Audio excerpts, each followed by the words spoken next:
हाँ जी, स्वागत है जी ਤੁਹਾਡਾ ਸਾਰਿਆਂ ਦਾ ਸਾਡੇ YouTube channel exam study with job alert ਤੇ।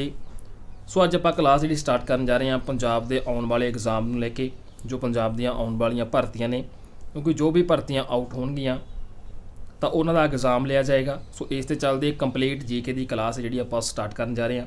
ਸੋ ਅੱਜ ਤੋਂ ਇਹ ਕਲਾਸ ਸਟਾਰਟ ਹੈ। ਜੋ ਚੈਨਲ ਤੇ ਪਹਿਲੀ ਵਾਰ ਵਿਜ਼ਿਟ ਕਰ ਰਹੇ ਨੇ ਤਾਂ ਚੈਨਲ ਨੂੰ ਸਬਸਕ੍ਰਾਈਬ ਤੇ ਬੈਲ ਆਈਕਨ ਨਾਲ ਤੇ ਪ੍ਰੈਸ ਜ਼ਰੂਰ ਕਰ ਲਿਓ, ਤਾਂ ਇਹ ਤੁਹਾਨੂੰ ਕਲਾਸ ਦਾ ਸਮੇਂ ਸਿਰ ਨੋਟੀਫਿਕੇਸ਼ਨ ਜਿਹੜਾ ਮਿਲਦਾ ਰਹੇ। ਸੋ ਸਾਰੇ ਪ੍ਰਸ਼ਨ ਤੁਹਾਨੂੰ ਕਵਰ ਹੈ ਜਿਹੜੇ ਕਰਵਾਏ ਜਾਣਗੇ। ਤਾਂ ਇਹਦੇ ਵਿੱਚ GK, polity, current affair, history, geography, science, ਜੋ ਵੀ ਪੁਰਾਣੇ ਐਗਜ਼ਾਮ ਦੇ ਵਿੱਚ ਕੁਐਸਚਨ ਪੁੱਛੇ ਗਏ ਨੇ ਉਹ ਵੀ ਕਵਰ ਕਰਵਾਏ ਜਾਣਗੇ ਤੇ ਨਵੇਂ ਪ੍ਰਸ਼ਨ ਹੈ ਜਿਹੜੇ ਉਹ ਵੀ ਤੁਹਾਨੂੰ ਇਹਦੇ ਵਿੱਚ ਦੱਸੇ ਜਾਣਗੇ। ਸੋ ਚੈਨਲ ਨੂੰ ਸਬਸਕ੍ਰਾਈਬ ਜ਼ਰੂਰ ਕਰ ਲਿਓ। ਤਾਂ ਸਟਾਰਟ ਕਰਦੇ ਹਾਂ ਜੀ। ਤਾਂ ਪਹਿਲੇ ਪ੍ਰਸ਼ਨ ਤੋਂ ਸਟਾਰਟ ਕਰਾਂਗੇ। ਉਸ ਪਹਿਲੇ ਭਾਰਤੀ ਦਾ ਨਾਮ ਦੱਸਣਾ ਹੈ ਜਿਹਨੇ ਸਿਵਲ ਸਰਵਿਸ ਦੀ ਪ੍ਰੀਖਿਆ ਸੀ ਜਿਹੜੀ ਪਾਸ ਕੀਤੀ ਸੀ। ਪਹਿਲਾ ਭਾਰਤੀ ਕੌਣ ਸੀਗਾ? ਚਾਰ ਆਪਸ਼ਨਾਂ ਨੇ: ਸਤਿੰਦਰਨਾਥ ਟੈਗੋਰ, ਰਵਿੰਦਰਨਾਥ ਟੈਗੋਰ, ਸੁਭਾਸ਼ ਚੰਦਰ ਬੋਸ ਜਾਂ VD ਸਾਵਰਕਰ। ਤਾਂ ਪਹਿਲਾ ਭਾਰਤੀ ਜਿਹਨੇ ਸਿਵਲ ਸਰਵਿਸ ਦੀ ਪ੍ਰੀਖਿਆ ਸੀ ਜਿਹੜੀ ਪਾਸ ਕੀਤੀ ਸੀ ਤਾਂ ਉਹ ਸੀਗਾ ਸਤਿੰਦਰਨਾਥ ਟੈਗੋਰ। ਸੋ ਇਹ ਪਹਿਲਾ ਸੀ। ਅਗਰ ਦੂਸਰਾ ਪੁੱਛਿਆ ਜਾਂਦਾ ਦੂਜਾ ਭਾਰਤੀ ਕੌਣ ਸੀਗਾ ਤਾਂ ਰਮੋਸ ਦੱਤ ਸੀਗਾ। ਜੇ ਤੀਸਰਾ ਪੁੱਛਿਆ ਜਾਂਦਾ ਹੈ ਬਿਹਾਰੀ ਲਾਲ ਗੁਪਤਾ। ਜੇ ਚੌਥਾ ਪੁੱਛਿਆ ਜਾਂਦਾ ਹੈ ਤਾਂ ਸੁਰਿੰਦਰਨਾਥ ਬੈਨਰਜੀ।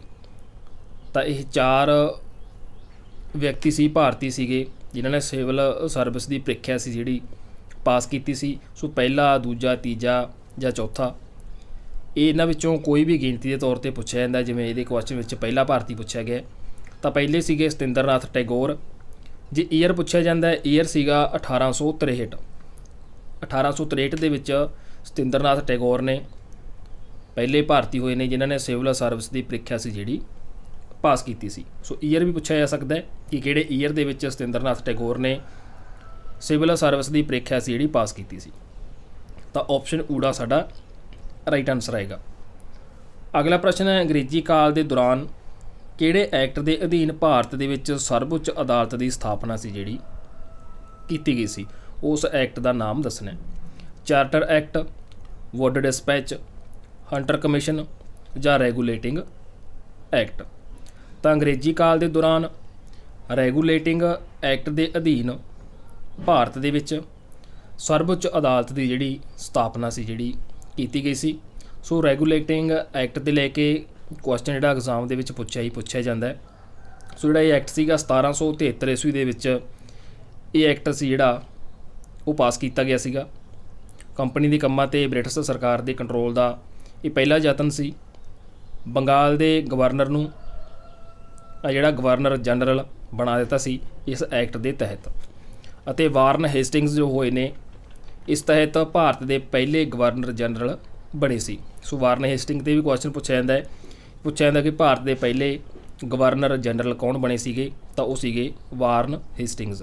1773 ਰੈਗੂਲੇਟਿੰਗ ਐਕਟ ਦੇ ਤਹਿਤ ਇਹਨਾਂ ਨੂੰ ਜਿਹੜਾ ਸੀ ਬੰਗਾਲ ਦੇ ਗਵਰਨਰ ਨੂੰ ਗਵਰਨਰ ਜਨਰਲ ਜਿਹੜਾ ਸੀ ਬਣਾ ਦਿੱਤਾ ਸੀ। ਸੋ ਇਹਦੇ ਮੁਤਾਬਕ ਸੀਗਾ ਜਿਹੜਾ ਭਾਰਤ ਦੇ ਵਿੱਚ ਕੰਪਨੀ ਦੇ ਸ਼ਾਸਨ ਲਈ ਪਹਿਲੀ ਵਾਰ ਲਿਖਤੀ ਕਾਨੂੰਨ ਸੀ ਜਿਹੜਾ ਪੇਸ਼ ਕੀਤਾ ਗਿਆ ਸੀ। ਕਲਕੱਤਾ ਦੇ ਵਿੱਚ ਸਰਵਉੱਚ ਅਦਾਲਤ ਦੀ ਇਹ ਜਿਹੜੀ ਸਥਾਪਨਾ ਕੀਤੀ ਗਈ ਸੀ ਰੈਗੂਲੇਟਿੰਗ ਐਕਟ 1773 ਦੇ ਤਹਿਤ। ਸੋ ਇਹਦੇ ਨਾਲ ਸੰਬੰਧਿਤ ਜਿਹੜਾ ਕੁਐਸਚਨ ਹੈ ਜਿਹੜੇ ਬਣਦੇ ਹੈ ਤਾਂ ਐਗਜ਼ਾਮ ਦੇ ਵਿੱਚ ਜ਼ਰੂਰ ਜਿਹੜਾ ਪੁੱਛਿਆ ਜਾਂਦਾ। ਤਾਂ ਆਪਸ਼ਨ ਸਾਡਾ ਰਾਈਟ ਆਨਸਰ ਆਏਗਾ। ਅਗਲਾ ਪ੍ਰਸ਼ਨ ਹੈ, ਬ੍ਰਿਟਿਸ਼ ਰਾਜ ਦੇ ਵਿੱਚ ਨੀਲ ਦੀ ਖੇਤੀ ਹੈ ਜਿਹੜੀ ਉਹ ਕਿੱਥੇ ਕੀਤੀ ਜਾਂਦੀ ਸੀ? ਅੰਗਰੇਜ਼ਾਂ ਦੇ ਸਮੇਂ ਜੋ ਨੀਲ ਫਸਲ ਹੈ ਤਾਂ ਇਸ ਦੀ ਖੇਤੀ ਹੈ ਜਿਹੜੀ ਕਿੱਥੇ ਕੀਤੀ ਜਾਂਦੀ ਸੀ? ਬੰਗਾਲ ਦੇ ਵਿੱਚ, ਬਿਹਾਰ ਦੇ ਵਿੱਚ ਜਾਂ ਊੜਾ ਤੇ ਆੜਾ ਦੋਨੋਂ ਜਾਂ ਦੱਖਣੀ ਭਾਰਤ ਦੇ ਵਿੱਚ? ਤਾਂ ਅੰਗਰੇਜ਼ੀ ਸ਼ਾਸਨ ਦੇ ਦੌਰਾਨ ਜਾਂ ਬ੍ਰਿਟਿਸ਼ ਰਾਜ ਦੇ ਕਾਲ ਦੇ ਦੌਰਾਨ ਜੋ ਨੀਲ ਦੀ ਖੇਤੀ ਸੀ ਉਹ ਦੱਖਣੀ ਭਾਰਤ ਦੇ ਵਿੱਚ ਹੈ ਜਿਹੜੀ ਕੀਤੀ ਜਾਂਦੀ ਸੀ। ਆਪਸ਼ਨ ਸੱਸਾ। ਸੋ ਆਪਸ਼ਨ ਸੱਸਾ ਨਹੀਂ ਆਏਗਾ, ਆਪਸ਼ਨ ਈਡੀ ਆਏਗਾ। ਊੜਾ ਅਤੇ ਆੜਾ ਦੋਨੋਂ, ਯਾਨੀ ਕਿ ਬੰਗਾਲ ਅਤੇ ਬਿਹਾਰ ਦੇ ਵਿੱਚ ਹੈ ਜਿਹੜੀ ਨੀਲ ਦੀ ਖੇਤੀ ਕੀਤੀ ਜਾਂਦੀ ਸੀ ਬ੍ਰਿਟਿਸ਼ ਰਾਜ ਦੇ ਦੌਰਾਨ। ਸੋ ਨੀਲ ਵਿਦਰੋਹ ਵੀ ਹੋਇਆ ਸੀਗਾ 1833 ਈਸਵੀ ਦੇ ਵਿੱਚ। ਸੋ ਅੰਗਰੇਜ਼ਾਂ ਨੇ ਭਾਰਤੀ ਕਿਸਾਨਾਂ ਨੂੰ ਨੀਲ ਯਾਨੀ ਕਿ ਕੱਪੜੇ ਰੰਗਣ ਦਾ ਰੰਗ ਬਣਾਉਣਾ, ਇਸ ਦੇ ਲਈ ਬਗੀਚੇ ਹੈ ਜਿਹੜੇ ਬਿਹਾਰ ਅਤੇ ਬੰਗਾਲ ਪ੍ਰਦੇਸ਼ ਦੇ ਵਿੱਚ ਲਗਵਾਏ ਸੀ। ਬਗੀਚਿਆਂ ਦੇ ਅੰਗਰੇਜ਼ ਮਾਲਕਾਂ ਨੇ ਭਾਰਤੀ ਕਿਸਾਨਾਂ ਜਿਹੜਾ ਸ਼ੋਸ਼ਣ ਕਰਨਾ ਸ਼ੁਰੂ ਕਰ ਦਿੱਤਾ ਸੀ। ਜਿਹਦੇ ਕਾਰਨ 1859-62 ਦੇ ਵਿੱਚ ਕਿਸਾਨਾਂ ਨੇ ਹਿੰਸਕ ਵਿਦਰੋਹ ਜਿਹੜਾ ਉਹ ਕੀਤਾ ਸੀ ਅਤੇ ਇਸ ਨੂੰ ਇਸ ਕਾਰਨ ਜਿਹੜਾ ਨੀਲ ਵਿਦਰੋਹ ਹੈ ਜਿਹੜਾ ਕਿਹਾ ਜਾਂਦਾ ਹੈ। ਸੋ ਇਸ ਤੋਂ ਇਲਾਵਾ ਮਹਾਤਮਾ ਗਾਂਧੀ ਨੇ ਚੰਪਾਰਣ ਜੋ ਬਿਹਾਰ ਦੇ ਵਿੱਚ ਹੈ ਨੀਲ ਦੀ ਖੇਤੀ ਕਰਨ ਵਾਲੇ ਕਿਸਾਨਾਂ ਦਾ ਚੰਪਾਰਣ ਅੰਦੋਲਨ ਹੈ ਜਿਹੜਾ ਸ਼ੁਰੂ ਕੀਤਾ ਸੀ ਅਤੇ ਇਹਦੇ ਨਾਲ ਸੰਬੰਧਿਤ ਦੀਨ ਬੰਧੂ ਮਿੱਤਰ ਨੇ ਨੀਲ ਦਰਪਣ ਨਾਮਕ ਨਾਵਲ ਦੀ ਜਿਹੜੀ ਰਚਨਾ ਵੀ ਕੀਤੀ ਸੀ। ਅਗਰ ਇਹ ਪੁੱਛ ਲੈਂਦੇ ਕਿ ਸਭ ਤੋਂ ਪਹਿਲਾਂ ਨੀਲ ਦੀ ਖੇਤੀ ਕਿੱਥੇ ਸ਼ੁਰੂ ਹੋਈ ਸੀ ਤਾਂ ਇਹ ਹੋਈ ਸੀ ਗੁਜਰਾਤ ਦੇ ਵਿੱਚ। ਭਾਰਤ ਦੇ ਵਿੱਚ ਸਭ ਤੋਂ ਪਹਿਲਾਂ ਨੀਲ ਦੀ ਖੇਤੀ ਸੀ ਜਿਹੜੀ ਗੁਜਰਾਤ ਦੇ ਵਿੱਚ ਸ਼ੁਰੂ ਹੋਈ ਸੀ। ਸੋ ਇਹਦੇ ਨਾਲ ਬਣਦੀ ਜਿਹੜੀ ਇਹ ਜਾਣਕਾਰੀ ਹੈ।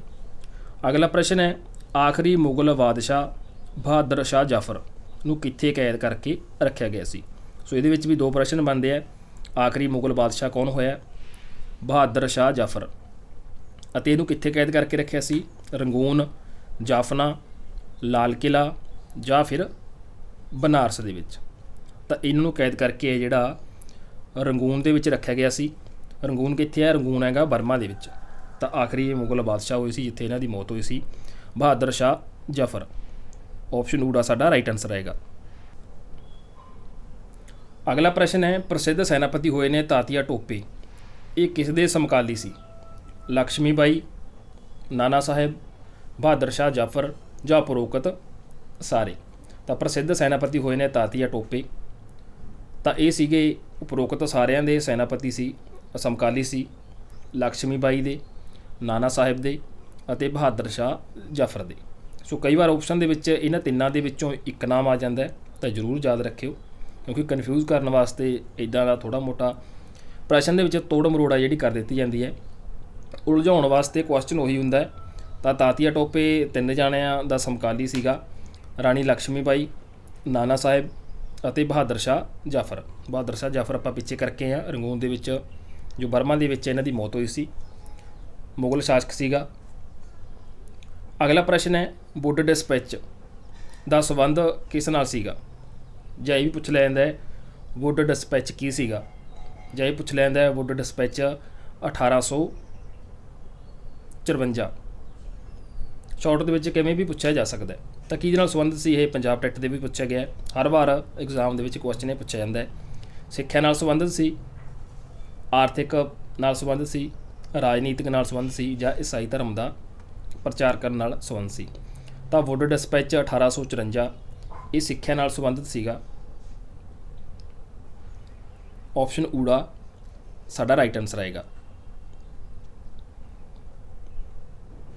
ਅਗਲਾ ਪ੍ਰਸ਼ਨ ਹੈ ਸਿੰਘ ਸਭਾ ਅੰਦੋਲਨ ਦੀ ਸ਼ੁਰੂਆਤ ਕਦੋਂ ਹੋਈ ਸੀ? ਕਿਹੜੀ ਸਦੀ ਦੇ ਵਿੱਚ ਹੋਈ ਸੀ? ਸਦੀ ਪੁੱਛਿਆ ਗਿਆ। 18ਵੀਂ ਸਦੀ ਵਿੱਚ, 19ਵੀਂ ਸਦੀ ਵਿੱਚ, 17ਵੀਂ ਸਦੀ ਵਿੱਚ ਜਾਂ ਫਿਰ 16ਵੀਂ ਸਦੀ ਦੇ ਵਿੱਚ। ਤਾਂ ਸਿੰਘ ਸਭਾ ਜਿਹੜਾ ਅੰਦੋਲਨ ਸੀ ਤਾਂ ਇਹਦੀ ਸ਼ੁਰੂਆਤ ਸੀ ਜਿਹੜੀ 19ਵੀਂ ਸਦੀ ਦੇ ਵਿੱਚ ਹੋਈ ਸੀ ਸਿੰਘ ਸਭਾ ਅੰਦੋਲਨ ਦੀ। ਇਸ ਤੋਂ ਇਲਾਵਾ ਅਗਰ ਬ੍ਰਾਹਮੋ ਸਮਾਜ ਬਾਰੇ ਪੁੱਛਿਆ ਜਾਂਦਾ ਤਾਂ ਇਹਦੀ ਸ਼ੁਰੂਆਤ 1828, ਆਰੀਆ ਸਮਾਜ ਦੀ 1875, ਰਾਸ਼ਟਰੀ ਕਾਂਗਰਸ ਦਲ ਇਹ 1885, ਪ੍ਰਾਰਥਨਾ ਸਮਾਜ 1867, ਰਾਮ ਕ੍ਰਿਸ਼ਨ ਮਿਸ਼ਨ 1897, ਸੱਤਿਆ ਸੋਧਕ ਸਮਾਜ 1873, ਅਲੀਗੜ੍ਹ ਅੰਦੋਲਨ 1862, ਅਹਿਮਦੀ ਅੰਦੋਲਨ 1853। ਤਾਂ ਇਹਦੇ ਵਿੱਚ ਜਿਹੜਾ ਮੇਨ ਨੇ ਕੂਕਾ ਅੰਦੋਲਨ ਇਹ ਲਹਿਰ ਸੀ ਜਿਹੜੀ, ਤਾਂ ਇਹ ਵੀ ਜਿਹੜੀ 19ਵੀਂ ਸਦੀ ਦੇ ਵਿੱਚ ਸ਼ੁਰੂ ਹੋਈ ਸੀ, ਇਹਦੇ ਵਿੱਚ ਇਹਦਾ ਜਨਮ ਹੋਇਆ ਸੀਗਾ। ਸੋ ਸਿੰਘ ਸਭਾ ਅੰਦੋਲਨ ਸੀ ਜਿਹੜਾ 19ਵੀਂ ਸਦੀ ਦੇ ਵਿੱਚ ਇਹਦੀ ਸ਼ੁਰੂਆਤ ਹੋਈ ਸੀ। 1 ਅਕਤੂਬਰ 1873 ਦੇ ਵਿੱਚ ਅਗਰ ਇਹ ਈਅਰ ਪੁੱਛ ਲਿਆ ਜਾਂਦਾ ਤਾਂ ਸਿੰਘ ਸਭਾ ਅੰਦੋਲਨ 1 ਅਕਤੂਬਰ 1873 ਦੇ ਵਿੱਚ ਅੰਮ੍ਰਿਤਸਰ ਵਿਖੇ ਜਗ੍ਹਾ ਸੀਗੀ, ਸਥਾਨ ਸੀ ਅੰਮ੍ਰਿਤਸਰ। ਇੱਥੇ ਜਿਹੜੀ ਸਿੰਘ ਸਭਾ ਦੀ ਸਥਾਪਨਾ ਕੀਤੀ ਗਈ ਸੀ ਅਤੇ ਇਹਦਾ ਪ੍ਰਧਾਨ ਸੀ ਜਿਹੜੇ ਸਰਦਾਰ ਠਾਕੁਰ ਸਿੰਘ ਸੰਧਾਵਾਲੀਆ ਅਤੇ ਇਹਦੇ ਸਕੱਤਰ ਸੀ ਜਿਹੜੇ ਉਹ ਗਿਆਨੀ ਗਿਆਨ ਸਿੰਘ ਸੀਗੇ। ਸੋ ਇਹਦੇ ਬਾਰੇ ਸਾਰੀ ਡਿਟੇਲ ਹੈ ਇਸ ਪ੍ਰਸ਼ਨ ਦੇ ਬਾਰੇ। ਇਹਨਾਂ ਵਿੱਚੋਂ ਕੋਈ ਵੀ ਕੁਐਸਚਨ ਬਣਦਾ ਤੁਹਾਨੂੰ ਜਿਹੜਾ ਪੁੱਛਿਆ ਜਾ ਸਕਦਾ ਹੈ। ਤਾਂ ਅਗਲਾ ਪ੍ਰਸ਼ਨ ਹੈ ਈਸਟ ਇੰਡੀਆ ਕੰਪਨੀ ਨੇ ਪਹਿਲੀ ਆਪਣੀ ਵਪਾਰਕ ਯਾਨੀ ਕਿ ਵਪਾਰ ਕਰਨ ਲਈ ਫੈਕਟਰੀ ਸੀ ਜਿਹੜੀ ਉਹ ਕਿੱਥੇ ਸਥਾਪਿਤ ਕੀਤੀ ਸੀ? ਮੋਸਟ ਇੰਪੋਰਟੈਂਟ ਕੁਐਸਚਨ ਹੈ, ਅਕਸਰ ਐਗਜ਼ਾਮ ਦੇ ਵਿੱਚ ਪੁੱਛਿਆ ਜਾਂਦਾ ਅੰਗਰੇਜ਼ਾਂ ਦੀ ਫੈਕਟਰੀ ਨਾਲ ਸੰਬੰਧਿਤ। ਦਮਨ, ਬੰਬਈ, ਕਲਕੱਤਾ ਜਾਂ ਫਿਰ ਸੂਰਤ ਦੇ ਵਿੱਚ। ਤਾਂ ਜੋ ਈਸਟ ਇੰਡੀਆ ਕੰਪਨੀ ਸੀ ਵਪਾਰ ਕਰਨ ਲਈ ਇਹਨੇ ਆਪਣੀ ਪਹਿਲੀ ਫੈਕਟਰੀ ਸੀ ਜਿਹੜੀ ਉਹ ਕਲਕੱਤਾ ਦੇ ਵਿੱਚ ਹੈ ਜਿਹੜੀ ਸਥਾਪਿਤ ਕੀਤੀ ਸੀ, ਕਲਕੱਤਾ ਦੇ ਵਿੱਚ ਲਗਾਈ ਸੀ। ਇਸ ਤੋਂ ਇਲਾਵਾ ਬ੍ਰਿਟਿਸ਼ ਈਸਟ ਇੰਡੀਆ ਦੀਆਂ ਜਿਹੜੀਆਂ ਬਸਤੀਆਂ ਸੀ ਉਹ ਕਲਕੱਤਾ, ਬੰਬਈ, ਮਦਰਾਸ, ਬੜੌਦਾ ਅਤੇ ਅਹਿਮਦਾਬਾਦ ਇਹਦੇ ਵਿੱਚ ਸੀ। ਇਸ ਤੋਂ ਬਾਅਦ ਜਿਹੜਾ ਪਹਿਲਾਂ ਬ੍ਰਿਟਿਸ਼ ਆਉਂਦੇ ਆ, ਫਰਾਂਸੀਸੀ, ਡੱਚ, ਪੁਰਤਗਾਲੀ, ਡੈਨਮਾਰਕ, ਸੋ ਅੱਗੇ ਇਹਨਾਂ ਦਾ ਸਿਲਸਿਲਾ ਸੀ ਜਿਹੜਾ ਚੱਲਦਾ ਰਿਹਾ ਸੀਗਾ। ਤਾਂ ਪਹਿਲੀ ਵਪਾਰਕ ਫੈਕਟਰੀ ਈਸਟ ਇੰਡੀਆ ਕੰਪਨੀ ਨੇ ਜਿਹੜੀ ਉਹ ਕਲਕੱਤਾ ਦੇ ਵਿੱਚ ਸਥਾਪਿਤ ਕੀਤੀ ਸੀ। ਕਿਸ ਲਈ ਕੀਤੀ ਸੀ? ਵਪਾਰ ਕਰਨ ਲਈ। ਅਗਲਾ ਪ੍ਰਸ਼ਨ ਹੈ, ਭਾਰਤ ਵਿੱਚ ਪਹਿਲਾ ਚਾਹ ਦਾ ਬਾਗ ਕਿਹਨਾਂ ਨੇ ਲਗਵਾਇਆ ਸੀ? ਡੱਚ ਨੇ ਜਾਂ ਡੱਚਾ ਕਿਹਾ ਜਾਂਦਾ ਹੈ, ਅੰਗਰੇਜ਼ਾਂ ਨੇ, ਪੁਰਤਗਾਲੀਆਂ ਨੇ ਜਾਂ ਫਿਰ ਫਰਾਂਸੀਸੀਆਂ ਨੇ। ਤਾਂ ਭਾਰਤ ਦੇ ਵਿੱਚ ਪਹਿਲਾ ਜਿਹੜਾ ਚਾਹ ਦਾ ਬਾਗ ਲਗਵਾਉਣ ਵਾਲੇ ਸੀਗੇ ਉਹ ਸੀਗੇ ਅੰਗਰੇਜ਼। ਅੰਗਰੇਜ਼ਾਂ ਨੇ ਭਾਰਤ ਦੇ ਵਿੱਚ ਪਹਿਲਾ ਚਾਹ ਦਾ ਬਾਗ ਲਗਵਾਇਆ ਸੀਗਾ। ਅਗਰ ਇਸ ਦਾ ਜਨਮ ਪੁੱਛ ਲੈਂਦਾ ਚਾਹ ਬਾਰੇ, ਤਾਂ ਚਾਹ ਦਾ ਜਨਮ ਸੀ ਜਿਹੜਾ ਉਹ ਚੀਨ ਦੇ ਵਿੱਚ ਹੋਇਆ ਸੀਗਾ। ਇਸ ਤੋਂ ਇਲਾਵਾ ਅੰਗਰੇਜ਼ਾਂ ਨੇ ਜਿਹੜਾ 1852 ਦੇ ਵਿੱਚ ਆਸਾਮ ਵਿੱਚ ਆਪਣਾ ਪਹਿਲਾ ਚਾਹ ਦਾ ਬਾਗ ਲਗਾਇਆ ਸੀ। ਸੋ ਇਹਦੇ ਵਿੱਚ 2 ਕੁਐਸਚਨ ਬਣ ਗਏ। ਪਹਿਲਾ ਚਾਹ ਦਾ ਬਾਗ ਅੰਗਰੇਜ਼ਾਂ ਨੇ ਲਗਵਾਇਆ। ਸਥਾਨ ਪੁੱਛ ਲਿਆ ਜਾਂਦਾ ਹੈ, ਸਥਾਨ ਕਿਹੜਾ ਸੀਗਾ? ਆਸਾਮ। ਈਅਰ ਪੁੱਛ ਲਿਆ ਜਾਂਦਾ ਹੈ 1852, ਪਹਿਲਾ ਈਅਰ ਅਤੇ ਸਥਾਨ। ਸੋ ਇਹਨਾਂ ਵਿੱਚੋਂ ਕੋਈ ਵੀ ਕੁਐਸਚਨ ਪੁੱਛਿਆ ਜਾ ਸਕਦਾ ਹੈ। 1852 ਦੇ ਵਿੱਚ ਪਹਿਲਾਂ ਅੰਗਰੇਜ਼ਾਂ ਨੇ, ਜਗ੍ਹਾ ਆਸਾਮ ਵਿਖੇ ਪਹਿਲਾ ਚਾਹ ਦਾ ਬਾਗ ਜਿਹੜਾ ਲਗਵਾਇਆ ਸੀ। ਇਸ ਤੋਂ ਬਾਅਦ ਆਉਂਦੀ ਹੈ ਕੌਫੀ।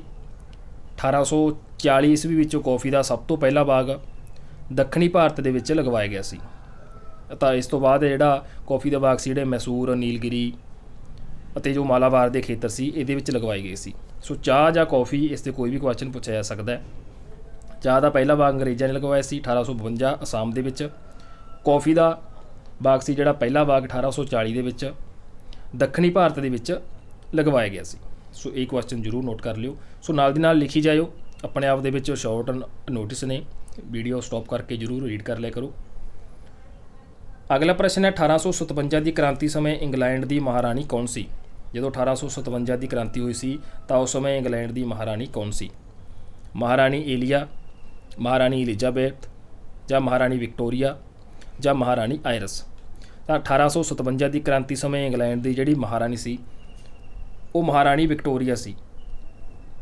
ਆਪਸ਼ਨ ਈ ਡੀ ਰਾਈਟ ਆਨਸਰ ਆਏਗਾ। ਸੋ 1857 ਦੀ ਕ੍ਰਾਂਤੀ ਦੇ ਬਾਰੇ ਪੁੱਛਿਆ ਜਾ ਸਕਦਾ ਹੈ, ਮਹਾਰਾਣੀ ਪੁੱਛਿਆ ਜਾ ਸਕਦਾ ਹੈ, ਪਹਿਲਾ ਸ਼ਹੀਦ ਪੁੱਛਿਆ ਜਾ ਸਕਦਾ ਹੈ, ਕੋਈ ਵੀ ਪੁੱਛਿਆ ਜਾ ਸਕਦਾ ਹੈ। ਸੋ 1857 ਈਸਵੀ ਦੀ ਕ੍ਰਾਂਤੀ ਵਿਦਰੋਹ ਦੇ ਸਮੇਂ ਜਾਂ ਇਹ ਵੀ ਪੁੱਛ ਲੈਂਦਾ ਭਾਰਤ ਦਾ ਰਾਸ਼ਟਰੀ ਸ਼ਾਸਕ ਕੌਣ ਸੀਗਾ? ਤਾਂ ਉਹ ਸੀਗਾ ਬਹਾਦਰ ਸ਼ਾਹ ਜ਼ਫਰ। ਸੈਨਾਪਤੀ ਸੀਗਾ ਉਸ ਸਮੇਂ ਬਖਤ ਖਾਂ। ਗਵਰਨਰ ਜਨਰਲ ਸੀਗਾ ਲਾਰਡ ਕੈਨਿੰਗ, ਜੋ ਅੰਤਮ ਗਵਰਨਰ ਜਨਰਲ ਅਤੇ ਬ੍ਰਿਟਿਸ਼ ਸਰਕਾਰ ਵੱਲੋਂ ਭਾਰਤ ਦਾ ਵਾਇਸਰਾਏ ਨਿਯੁਕਤ ਕੀਤਾ ਗਿਆ ਸੀ। ਇਸ ਤੋਂ ਇਲਾਵਾ ਪੰਜਾਬ ਦੇ ਵਿੱਚ 29 ਮਾਰਚ 1849 ਸਮੇਂ ਵੀ ਹੈ ਜਿਹੜੀ ਇੰਗਲੈਂਡ ਦੀ ਮਹਾਰਾਣੀ ਵਿਕਟੋਰੀਆ।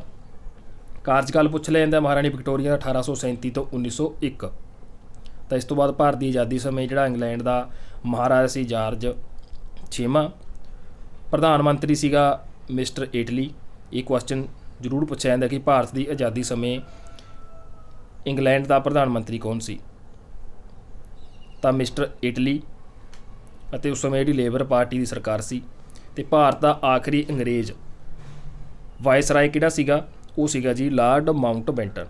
ਸੋ ਕਿੰਨੇ ਕੁਐਸਚਨ ਇਹਦੇ ਵਿੱਚੋਂ ਅੱਗੇ ਨਿਕਲ ਕੇ ਬਣਦੇ ਆ, ਤਾਂ ਜ਼ਰੂਰ ਨਾਲ ਦੀ ਨਾਲ ਕਾਪੀ ਪੈਨ ਲੈ ਕੇ ਨੋਟ ਕਰ ਲਿਆ ਕਰੋ।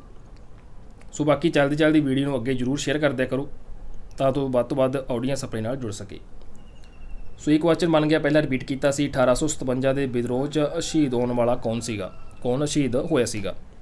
ਲక్ష్ਮੀ ਬਾਈ, ਤਾਤੀਆ ਟੋਪੇ, ਮੰਗਲ ਪਾਂਡੇ ਜਾਂ ਉਪਰੋਕਤ ਸਾਰੇ। ਤਾਂ ਇਹ ਉਪਰੋਕਤ ਸਾਰੇ ਸੀ ਜਿਹੜੇ ਸ਼ਹੀਦ ਸੀਗੇ 1857 ਦੇ ਵਿਦਰੋਹ ਦੇ। ਜਾਂ ਤਾਂ ਤੁਹਾਨੂੰ ਇਸ ਤਰ੍ਹਾਂ ਬਣਿਆ ਬਣਾਇਆ ਕੁਐਸਚਨ ਆ ਸਕਦਾ, ਜਾਂ ਇਹਨਾਂ ਵਿੱਚੋਂ ਹੋ ਸਕਦਾ ਤੁਹਾਨੂੰ ਕੋਈ ਇੱਕ ਆਪਸ਼ਨ ਪਾ ਦਿੱਤੀ ਜਾਵੇ, ਕਿਉਂਕਿ ਜੋ ਪੇਪਰ ਪਾਉਣ ਵਾਲਾ ਹੁੰਦਾ ਉਹਦਾ ਮਕਸਦ ਤੁਹਾਡੇ ਦਿਮਾਗ ਨਾਲ ਖੇਡਣਾ ਹੁੰਦਾ। ਥੋੜ੍ਹਾ ਜਿਹਾ ਕੁਐਸਚਨ ਨੂੰ ਤੋੜ ਮਰੋੜ ਕੇ ਪੇਸ਼ ਕਰਦਾ। ਜਿਹਨੇ ਪੜ੍ਹਿਆ ਹੁੰਦਾ ਉਹਨੂੰ ਕੋਈ ਦਿੱਕਤ ਨਹੀਂ ਆਉਂਦੀ, ਜਿਹਨੇ ਰੱਟੇ ਲਗਾਏ ਹੁੰਦੇ ਆ ਤਾਂ ਉਲਝ ਜਾਂਦਾ। ਤਾਂ ਇਹ ਤਿੰਨੋਂ ਸ਼ਹੀਦ ਸੀਗੇ, ਤਾਤੀਆ ਟੋਪੇ, ਮੰਗਲ ਪਾਂਡੇ ਅਤੇ ਲక్ష్ਮੀ ਬਾਈ, 1857 ਦੇ ਵਿਦਰੋਹ ਦੇ। ਅਗਲਾ ਪ੍ਰਸ਼ਨ ਹੈ, ਦਿੱਲੀ ਸਲਤਨਤ ਕਾਲ ਦਾ ਪਹਿਲਾ ਸ਼ਾਸਕ ਜਿਹਨੇ ਦਾਗ ਤੇ ਹੁਲੀਏ ਦੀ ਪ੍ਰਥਾ ਜਿਹੜੀ ਸ਼ੁਰੂ ਕੀਤੀ ਸੀ, ਉਸ ਸ਼ਾਸਕ ਦਾ ਜਿਹੜਾ ਨਾਮ ਦੱਸਣਾ ਹੈ। ਤਾਂ 57 ਦੇ ਵਿਦਰੋਹ ਨਾਲ ਸੰਬੰਧਿਤ ਕੁਝ ਜਾਣਕਾਰੀ ਜਿਹੜੀ ਤੁਹਾਨੂੰ ਉਹ ਵੀ ਸ਼ੇਅਰ ਕਰ ਦਿੰਦੇ ਹਾਂ। ਸੋ ਇਹਦੇ ਵਿੱਚ ਸਭ ਤੋਂ ਪਹਿਲਾਂ ਜਿਹੜਾ ਵਿਦਰੋਹ ਦਾ ਆਰੰਭ ਸੀ ਉਹ ਕਲਕੱਤਾ ਦੇ ਵਿੱਚ ਡਮ ਜਗ੍ਹਾ ਦਾ ਨਾਮ ਹੈ, ਅਤੇ ਇੱਥੇ ਜਿਹੜਾ ਸਭ ਤੋਂ ਪਹਿਲਾਂ ਭਾਰਤੀ ਸੈਨਿਕਾਂ ਨੂੰ ਚਰਬੀ ਵਾਲੇ ਕਾਰਤੂਸਾਂ ਦਾ ਪਤਾ ਲੱਗਿਆ ਸੀ। ਸੋ ਵਿਦਰੋਹ ਹੋਣ ਦਾ ਕਾਰਨ ਸੀ ਜਿਹੜਾ ਉਹ ਚਰਬੀ ਵਾਲੇ ਕਾਰਤੂਸ ਸੀ। ਇਹ ਤੁਹਾਨੂੰ ਪਤਾ ਹੋਣਾ, ਤੁਸੀਂ ਇਹਨਾਂ ਕੁ ਤਾਂ ਪੜ੍ਹਿਆ ਹੋਣਾ ਕਿ ਜੋ ਰੌਂਦ ਹੁੰਦੇ ਸੀ ਤਾਂ ਉਹਦੇ ਵਿੱਚ ਚਰਬੀ ਭਰੀ ਜਾਂਦੀ ਸੀ ਗਊਆਂ ਦੀ। ਤਾਂ ਡਮ ਵਿਖੇ ਸਭ ਤੋਂ ਪਹਿਲਾਂ ਜੋ ਭਾਰਤੀ ਸੈਨਿਕ ਸੀ ਉਹਨਾਂ ਨੂੰ ਇਸ ਬਾਰੇ ਪਤਾ ਲੱਗਿਆ ਸੀ, ਤਾਂ ਜੋ ਇਹਦੀ ਜਿਹੜੀ ਖੋਲ ਹੁੰਦੀ ਸੀ ਇਸ 'ਤੇ ਗਾਂ ਅਤੇ ਸੂਰ ਸੀ ਜਿਹੜੇ ਉਹਦੀ ਚਰਬੀ ਦਾ ਪ੍ਰਯੋਗ ਕੀਤਾ ਜਾਂਦਾ ਸੀ। ਸੋ ਗਾਂ ਨੂੰ ਹਿੰਦੂ ਪੂਜਦੇ ਸੀਗੇ ਅਤੇ ਸੂਰ ਨੂੰ ਮੁਸਲਮਾਨ ਜਿਹੜੀ ਨਫ਼ਰਤ ਕਰਦੇ ਸੀ। ਤਾਂ ਇਹਦਾ ਜਿਹੜਾ ਵਿਦਰੋਹ ਸੀਗਾ 1857 ਦਾ ਪ੍ਰਮੁੱਖ ਕੇਂਦਰ ਸੀ ਜਿਹੜਾ ਉਹ ਦਿੱਲੀ ਸੀ, ਅਤੇ 31 ਮਈ 1857 ਵਿਦਰੋਹ ਕਰਨ ਦਾ ਦਿਨ ਸੀ ਜਿਹੜਾ ਨਿਸ਼ਚਿਤ ਕੀਤਾ ਗਿਆ ਸੀ। ਪਰ ਇਹ ਜਿਹੜਾ ਸ਼ੁਰੂ ਹੋਇਆ ਸੀਗਾ ਉਹ 29 ਮਾਰਚ ਤੋਂ ਸ਼ੁਰੂ ਹੋਇਆ ਸੀ। ਸੋ ਕਈ ਵਾਰ ਇਹ ਪੁੱਛ ਲੈਂਦਾ ਬਿਲਕੁਲ ਸੌਖਾ ਜਿਹਾ ਪ੍ਰਸ਼ਨ ਕਿ ਕਿਹੜਾ ਦਿਨ ਜਿਹੜਾ ਵਿਦਰੋਹ ਕਰਨ ਲਈ ਨਿਸ਼ਚਿਤ ਕੀਤਾ ਗਿਆ ਸੀਗਾ, ਤਾਂ 31 ਮਈ 1857, ਪਰ ਸ਼ੁਰੂ ਇਹ 29 ਮਾਰਚ ਤੋਂ ਹੀ ਹੋਇਆ ਸੀਗਾ। ਤਾਂ ਅੱਗੇ ਆਪਾਂ ਪ੍ਰਸ਼ਨ ਕਰਿਆ ਸੀ ਦਾਗ ਤੇ ਹੁਲੀਏ ਦੀ ਪ੍ਰਥਾ ਜਿਹੜੀ ਸ਼ੁਰੂ ਕਰਨ ਵਾਲਾ ਪਹਿਲਾ ਸ਼ਾਸਕ ਕਿਹੜਾ ਸੀਗਾ ਦਿੱਲੀ ਸਲਤਨਤ ਕਾਲ ਦਾ। ਤਾਂ ਇਹ ਸ਼ਾਸਕ ਸੀਗਾ ਜੀ ਅਲਾਉਦੀਨ ਖਿਲਜੀ। ਦਿੱਲੀ ਸਲਤਨਤ ਦਾ ਪਹਿਲਾ ਸ਼ਾਸਕ ਸੀਗਾ ਜਿਹਨੇ ਦਾਗ ਤੇ ਹੁਲੀਏ ਦੀ ਪ੍ਰਥਾ ਸ਼ੁਰੂ ਕੀਤੀ ਸੀ। ਕੀ ਹੁੰਦਾ ਸੀ ਇਹਦੇ ਵਿੱਚ? ਘੋੜਿਆਂ ਨੂੰ ਦਾਗਿਆ ਜਾਂਦਾ ਸੀ ਅਤੇ ਜੋ ਸੈਨਿਕ ਸੀ ਉਹਨਾਂ ਦਾ ਹੁਲੀਆ ਰਿਕਾਰਡ ਜਿਹੜਾ ਕੀਤਾ ਜਾਂਦਾ ਸੀ। ਤਾਂ ਇਸ ਨੂੰ ਦਾਗ ਤੇ ਹੁਲੀਆ ਯਾਨੀ ਕਿ ਸੈਨਿਕਾਂ ਦਾ ਹੁਲੀਆ ਆ ਗਿਆ ਵੀ ਆਹ ਬੰਦਾ ਹੈ, ਉਹਦੀ ਕੋਈ ਨਿਸ਼ਾਨੀ ਲਈ ਜਾਂਦੀ ਸੀ। ਹੁਲੀਆ ਦੇਖਿਆ ਜਾਂਦਾ, ਕੋਈ ਉਹਦੇ ਜਮਾਂਦਰੂ ਨੂੰ ਨਿਸ਼ਾਨ ਹੁੰਦਾ ਸੀਗਾ ਤਾਂ ਉਹ ਦੱਸਿਆ ਜਾਂਦਾ ਸੀਗਾ, ਤਾਂ ਉਹਦੀ ਪਛਾਣ ਰੱਖੀ ਜਾਂਦੀ ਸੀ। ਅਤੇ ਘੋੜੇ ਨੂੰ ਦਾਗ ਦਿੱਤਾ ਜਾਂਦਾ ਸੀਗਾ, ਘੋੜੇ ਦੀ ਨਿਸ਼ਾਨੀ ਰੱਖੀ ਜਾਂਦੀ ਸੀ ਕਿ ਇਹ ਸ਼ਾਸਕ ਦਾ ਜਾਂ ਇਹ ਸਲਤਨਤ ਦਾ ਇਹ ਘੋੜਾ ਹੈ। ਤਾਂ ਇਹਨੂੰ ਜਿਹੜਾ ਸ਼ੁਰੂ ਪ੍ਰਥਾ ਕਰਨ ਵਾਲਾ ਸੀਗਾ ਉਹ ਅਲਾਉਦੀਨ ਖਿਲਜੀ ਸੀਗਾ। ਆਪਸ਼ਨ ਊੜਾ ਸਾਡਾ ਰਾਈਟ ਆਨਸਰ ਆਏਗਾ। ਅਗਲਾ ਪ੍ਰਸ਼ਨ ਹੈ ਸਾਸਾਰਾਮ ਦੇ ਮਕਬਰੇ ਦਾ ਸੰਬੰਧ ਕਿਸ ਨਾਲ ਹੈ? ਬਲਬਨ ਨਾਲ, ਅਲਾਉਦੀਨ ਖਿਲਜੀ ਨਾਲ, ਅਕਬਰ ਨਾਲ ਜਾਂ ਸ਼ੇਰਸ਼ਾਹ ਸੂਰੀ ਨਾਲ? ਤਾਂ ਇਹਦਾ ਸੰਬੰਧ ਹੈ ਜਿਹੜਾ ਸ਼ੇਰਸ਼ਾਹ ਸੂਰੀ ਦੇ ਨਾਲ ਹੈ, ਸਾਸਾਰਾਮ ਦਾ। ਜਾਂ ਇਹ ਵੀ ਪੁੱਛ ਲਿਆ ਜਾਂਦਾ ਸ਼ੇਰਸ਼ਾਹ ਸੂਰੀ ਦਾ ਮਕਬਰਾ ਕਿੱਥੇ ਹੈ? ਸਾਸਾਰਾਮ ਵਿਖੇ। ਤਾਂ ਇੱਥੇ ਉਲਟ ਪੁੱਛਿਆ ਗਿਆ ਸਾਸਾਰਾਮ ਦੇ ਮਕਬਰੇ ਦਾ ਸੰਬੰਧ ਕਿਸ ਨਾਲ ਹੈ? ਸ਼ੇਰਸ਼ਾਹ ਸੂਰੀ ਨਾਲ। ਸੋ ਸ਼ੇਰਸ਼ਾਹ ਸੂਰੀ ਸਾਮਰਾਜ ਦੇ ਸੰਸਥਾਪਕ ਸੀਗੇ। ਸੋ ਇਹਨਾਂ ਦਾ ਜਨਮ ਤੇ ਵੀ ਪੁੱਛ ਲਿਆ ਜਾਂਦਾ। ਜਨਮ ਸੀ ਸਾਸਾਰਾਮ, ਜੋ ਬਿਹਾਰ ਦਾ ਆਪਣਾ ਪ੍ਰਾਂਤ ਹੈਗਾ। ਇੱਥੇ ਖੁਦ ਜਿਹੜਾ ਸ਼ੇਰਸ਼ਾਹ ਸੂਰੀ ਨੇ ਆਪਣਾ ਮਕਬਰਾ ਸੀ ਜਿਹੜਾ ਬਣਵਾਇਆ ਸੀ 1540 ਤੋਂ 45। ਸੋ ਇਹਦੇ ਦੌਰਾਨ ਇਹ ਵੀ ਕੁਐਸਚਨ ਬਣਦਾ ਹੈ ਕਿ ਆਪਣਾ ਖੁਦ ਦਾ ਮਕਬਰਾ ਬਣਾਉਣ ਵਾਲੇ ਸ਼ਾਸਕ ਕੌਣ ਸੀਗੇ? ਸ਼ੇਰਸ਼ਾਹ ਸੂਰੀ। ਤਾਂ ਇਸ ਤੋਂ ਇਲਾਵਾ ਚਟਗਾਮ ਜੋ ਬੰਗਲਾਦੇਸ਼ 'ਚ ਹੈ, ਇਸ ਤੋਂ ਕਾਬਲ ਅਤੇ ਅਫਗਾਨਿਸਤਾਨ ਤੱਕ ਜਿਹੜਾ ਗ੍ਰੈਂਡ ਟਰੰਕ ਰੋਡ ਹੈ ਉਹ ਵੀ ਸ਼ੇਰਸ਼ਾਹ ਸੂਰੀ ਦੁਆਰਾ ਬਣਾਇਆ ਗਿਆ ਸੀ। ਸੋ ਰੋਡ ਨਾਲ ਸੰਬੰਧਿਤ ਕੁਐਸਚਨ ਪੁੱਛੇ ਜਾਂਦੇ ਨੇ। ਬਚਪਨ ਦਾ ਨਾਮ ਇਹਨਾਂ ਦਾ ਫਰੀਦ ਖਾਨ ਸੀਗਾ। ਇਸ ਤੋਂ ਇਲਾਵਾ ਇਹਨਾਂ ਨੇ ਰੁਪਏ ਨਾਮਕ ਸਿੱਕੇ ਦੇ ਨਿਰਮਾਤਾ ਸੀਗੇ। ਡਾਕ ਪ੍ਰਣਾਲੀ ਨੂੰ ਪੁਨਰਗਠਿਤ ਸ਼ੇਰਸ਼ਾਹ ਸੂਰੀ ਨੇ ਕੀਤਾ ਸੀ। ਸੋ ਇਹ ਸਾਰੇ ਗੱਲਾਂ ਜਿਹੜੀਆਂ ਸ਼ੇਰਸ਼ਾਹ ਸੂਰੀ ਨਾਲ ਜੁੜੀਆਂ ਹੋਈਆਂ ਨੇ। ਸੋ ਡਾਕ ਪ੍ਰਣਾਲੀ 'ਤੇ ਪ੍ਰਸ਼ਨ ਪੁੱਛਿਆ ਜਾਂਦਾ ਹੈ, ਗ੍ਰੈਂਡ ਟਰੰਕ ਰੋਡ ਨਾਲ ਪੁੱਛਿਆ ਜਾ ਸਕਦਾ ਹੈ, ਖੁਦ ਦਾ ਮਕਬਰਾ ਬਣਾਉਣ ਨਾਲ ਪੁੱਛਿਆ ਜਾ ਸਕਦਾ ਹੈ, ਇਹਨਾਂ ਦਾ ਜਨਮ ਸਥਾਨ ਪੁੱਛਿਆ ਜਾ ਸਕਦਾ ਹੈ, ਅਤੇ ਇਹ ਸਾਸਾਰਾਮ ਦਾ ਕੁਐਸਚਨ ਤੁਹਾਡੇ ਸਾਹਮਣੇ ਪਿਆ। ਇਸ ਤੋਂ ਇਲਾਵਾ ਇਹਨਾਂ ਨੇ ਇੱਕ ਲਾਈਨ ਵੀ ਕਹੀ ਸੀ ਜੋ ਐਗਜ਼ਾਮ ਦੇ ਵਿੱਚ ਪੁੱਛੀ ਜਾਂਦੀ ਹੈ, ਮੁੱਠੀ ਭਰ ਬਾਜਰੇ ਲਈ ਮੈਂ ਸ਼ਾਇਦ ਦਿੱਲੀ ਦੀ ਸਲਤਨਤ ਗਵਾ ਦਿੱਤੀ ਹੁੰਦੀ। ਤਾਂ ਇਹ ਜਿਹੜੀ ਲਾਈਨ ਹੈ ਇਹ ਸ਼ੇਰਸ਼ਾਹ ਸੂਰੀ ਨੇ ਕਹੀ ਸੀ। ਅਕਸਰ ਐਗਜ਼ਾਮ ਦੇ ਵਿੱਚ ਇਨਵਾਈਟਡ ਕੌਮੇ ਦੇ ਵਿੱਚ ਲਾਈਨ ਪਾ ਦਿੱਤੀ ਜਾਂਦੀ ਹੈ ਅਤੇ 4 ਆਪਸ਼ਨ ਆਉਂਦੇ ਨੇ ਕਿਹੜੇ ਸ਼ਾਸਕ ਨੇ ਕਿਹਾ ਸੀ। ਸੋ ਇੱਦਾਂ ਦੇ ਕੁਐਸਚਨ ਬਹੁਤ ਔਖੇ ਹੁੰਦੇ ਆ, ਤਾਂ ਕੋਸ਼ਿਸ਼ ਕਰਿਓ ਇਹ ਯਾਦ ਰਹੇ ਜੀ। ਤਾਂ ਅਗਲਾ ਪ੍ਰਸ਼ਨ ਕਰਦੇ ਹਾਂ ਜੀ, ਲੀਪ ਦੇ ਸਾਲ ਦੇ ਵਿੱਚ ਕੁੱਲ ਕਿੰਨੇ ਦਿਨ ਹੈ ਜਿਹੜੇ ਹੁੰਦੇ ਨੇ? 356, 365, 357 ਜਾਂ 366? ਤਾਂ ਲੀਪ ਦੇ ਸਾਲ ਦੇ ਵਿੱਚ ਹੈ ਜਿਹੜੇ 366 ਦਿਨ ਹੁੰਦੇ ਨੇ। ਆਪਸ਼ਨ ਸੱਸਾ ਰਾਈਟ ਆਨਸਰ ਆਏਗਾ। ਸੋ ਇਸ ਤੋਂ ਇਲਾਵਾ ਲੀਪ ਸਾਲ ਹੈ ਧਰਤੀ ਸੂਰਜ ਦੁਆਲੇ ਆਪਣਾ ਇੱਕ ਚੱਕਰ ਹੈ ਜਿਹੜੀ 365 ਦਿਨਾਂ 'ਚ ਅਤੇ 5 ਘੰਟੇ 48 ਮਿੰਟ 46 ਸੈਕਿੰਡ ਇਸ 'ਤੇ ਪੂਰਾ ਕਰਦੀ ਹੈ। ਸੋ ਇੱਕ ਸਾਲ ਦੇ ਵਿੱਚ 365 ਦਿਨ ਹੁੰਦੇ ਨੇ ਹਰ ਚੌਥੇ ਸਾਲ ਵਿੱਚ 366 ਦਿਨ ਹੁੰਦੇ ਨੇ, ਇਸ ਕਰਕੇ ਫਰਵਰੀ ਮਹੀਨੇ ਦੇ ਵਿੱਚ ਲੀਪ ਸਾਲ ਵਿੱਚ 29 ਦਿਨ ਹੁੰਦੇ ਨੇ, ਜਿਵੇਂ ਲੀਪ ਦਾ ਸਾਲ ਸੀਗਾ 1996। ਇਸ ਤੋਂ ਬਾਅਦ 2000, ਫਿਰ 2004, ਫਿਰ 2008, ਫਿਰ 2012, ਫਿਰ 2016। ਸੋ ਇਸ ਤਰ੍ਹਾਂ ਜਿਹੜਾ ਇਹਦੇ ਵਿੱਚ ਹਰ ਚੌਥਾ ਸਾਲ ਜੋੜਦੇ ਜਾਇਓ ਤਾਂ 366 ਦਿਨ ਜਿਹੜੇ ਲੀਪ ਦੇ ਸਾਲ ਦੇ ਵਿੱਚ ਹੁੰਦੇ ਨੇ। ਅਗਲਾ ਪ੍ਰਸ਼ਨ ਹੈ, ਬੋਧੀ ਗ੍ਰੰਥ ਤ੍ਰਿਪਟਕਾਂ ਦੀ ਰਚਨਾ ਕਿਹੜੀ ਭਾਸ਼ਾ ਦੇ ਵਿੱਚ ਕੀਤੀ ਗਈ ਸੀ?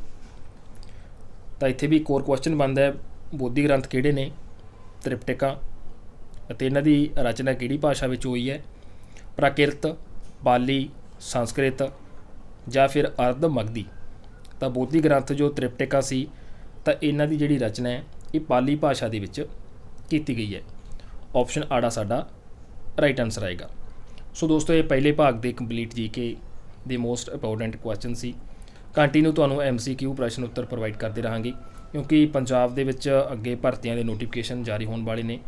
ਸੋ ਹਰ ਇੱਕ ਭਰਤੀ ਦਾ ਐਗਜ਼ਾਮ ਹੋਏਗਾ, ਇਹ ਕਨਫਰਮ ਹੈ। ਸੋ ਐਗਜ਼ਾਮ ਦੀ ਮੈਰਿਟ 'ਤੇ ਤੁਹਾਡੀ ਸਿਲੈਕਸ਼ਨ ਹੋਏਗੀ। ਸੋ ਇਸ 'ਤੇ ਚੱਲਦੇ ਅਸੀਂ ਆਪਾਂ ਜਿਹੜੀ ਕਲਾਸ ਹੈ ਸਟਾਰਟ ਕੀਤੀ ਹੈ। ਬਾਕੀ ਤੁਹਾਡੇ ਰਿਸਪੌਂਸ 'ਤੇ ਡਿਪੈਂਡ ਹੈ, ਕਿੰਨਾ ਤੁਹਾਡਾ ਰਿਸਪੌਂਸ ਹੁੰਦਾ ਹੈ, ਕਿੰਨੇ ਕੁ ਤੁਸੀਂ ਵੀਡੀਓ ਸ਼ੇਅਰ ਕਰਦੇ ਹੋ। ਸੋ ਉਹਦੇ ਹਿਸਾਬ ਨਾਲ ਆਪਣੀ ਕੰਟੀਨਿਊ ਕਲਾਸ ਹੈ ਜਿਹੜੀ ਇਹ ਚੱਲੇਗੀ। ਪੰਜਾਬ ਦੇ ਹਰ ਇੱਕ ਐਗਜ਼ਾਮ ਲਈ ਤੁਸੀਂ ਇਹਨਾਂ ਕੁਐਸਚਨਾਂ ਨੂੰ ਰੀਡ ਕਰ ਸਕਦੇ ਹੋ। ਸੋ ਮਿਲਦੇ ਹਾਂ ਜੀ ਅਗਲੇ ਭਾਗ ਦੇ ਵਿੱਚ ਅਗਲੇ MCQ ਪ੍ਰਸ਼ਨ ਉੱਤਰਾਂ ਨਾਲ। ਉਦੋਂ ਤੱਕ ਲਈ ਧੰਨਵਾਦ ਜੀ।